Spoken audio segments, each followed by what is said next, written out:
తెలంగాణలో కాంగ్రెస్ బీఆర్ఎస్ ల మధ్య మాటల యుద్ధం తీవ్ర స్థాయికి చేరుతోంది.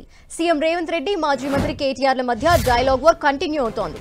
ఒకరిపై ఒకరు ఆరోపణలు విమర్శలతో మరింత పొలిటికల్ హీట్ పెరుగుతోంది. లోకేష్ ని కేటీఆర్ సీక్రెట్ గా కలుస్తున్నారన్న సీఎం రేవంత్ వారిద్దరి కలయిక వెన్నకున్న మర్మం ఏంటి అంటూ ప్రశ్నించారు. సీఎం రేవంత్ వ్యాఖ్యలకు మాజీ మంత్రి కేటీఆర్ తనదైన స్టైల్లో స్పందించారు. తాను లోకేష్ ని కలవలేదని, ఒకవేళ కలిస్తే తప్పేంటి అంటూ ప్రశ్నించారు. 20 నెలల్లో రేవంత్ రెడ్డి చేసిందంతా శూన్యమని, డైవర్షన్ పాలిటిక్స్ తప్ప చేసిందేం లేదన్నారు. ధైర్యం ఉంటే ఏం ఆధారాలున్నాయో బయట పెట్టాలని సీఎం రేవంత్ కి ఛాలెంజ్ చేశారు మాజీ మంత్రి కేటీఆర్. మరింత అదనపు సమాచారం మా ప్రతినిధి కరుణాకర్ అందిస్తారు. కరుణాకర్, తెలంగాణ అధికార కాంగ్రెస్ పార్టీ బీఆర్ఎస్ల మధ్య మాటల యుద్ధం కొనసాగుతుంది.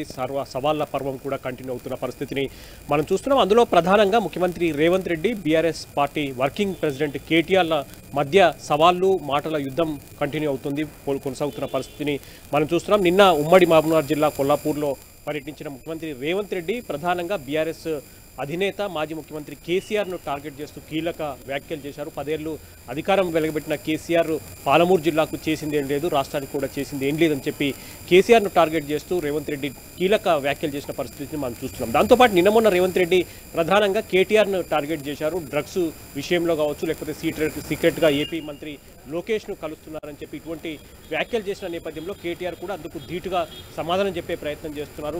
తాను డ్రగ్స్ తీసుకుంటున్నా అని చెప్పి ఆధారాలు ఏంటని బయట పెట్టాలని చెప్పి రేవంత్కు సవాల్ విసిరారు. కనీసం సిగరెట్ కూడా తనను పై డ్రగ్స్ ఆరోపణలు చేస్తున్నారని చెప్పి కేటీఆర్ తీవ్రస్థాయిలో మండిపడుతున్న పరిస్థితి మనం చూస్తున్నాం. ఇక లోకేష్ను కలుస్తున్నానని చెప్పి పదే రేవంత్ రెడ్డి ఆరోపిస్తున్నారు. లోకేష్ ఇప్పటివరకు తాను కలవలేదని, ఒకవేళ లోకేష్ను కలిసిన తప్పేంటని కూడా కేటీఆర్ తనదైన స్టైల్లో ఆయన మాట్లాడుతున్న పరిస్థితి మనం చూస్తున్నాం. నిన్న కేటీఆర్ కీలక వ్యాఖ్యలు చేశారు. అందులో ప్రధానంగా రేవంత్ రెడ్డి తన సహచర మంత్రుల ఫోన్లు కూడా ట్యాపింగ్ చేస్తున్నారని చెప్పి కూడా కేటీఆర్ ఆరోపించిన పరిస్థితిని మనం చూస్తాం. ఈ విధంగా ముఖ్యమంత్రి రేవంత్ రెడ్డి కావచ్చు, కేటీఆర్ కావచ్చు, ఒకరిపై ఒకరు వ్యక్తిగతంగా ఆరోపణలు చేసుకోవడం, ఒకరిపై ఒకరు ప్రతి విమర్శలు గుప్పించుకోవడం రాజకీయాల్లో కొంత ఆసక్తి రేపుతున్న పరిస్థితిని మనం చూస్తున్నాం. Right, thank you Karunakar.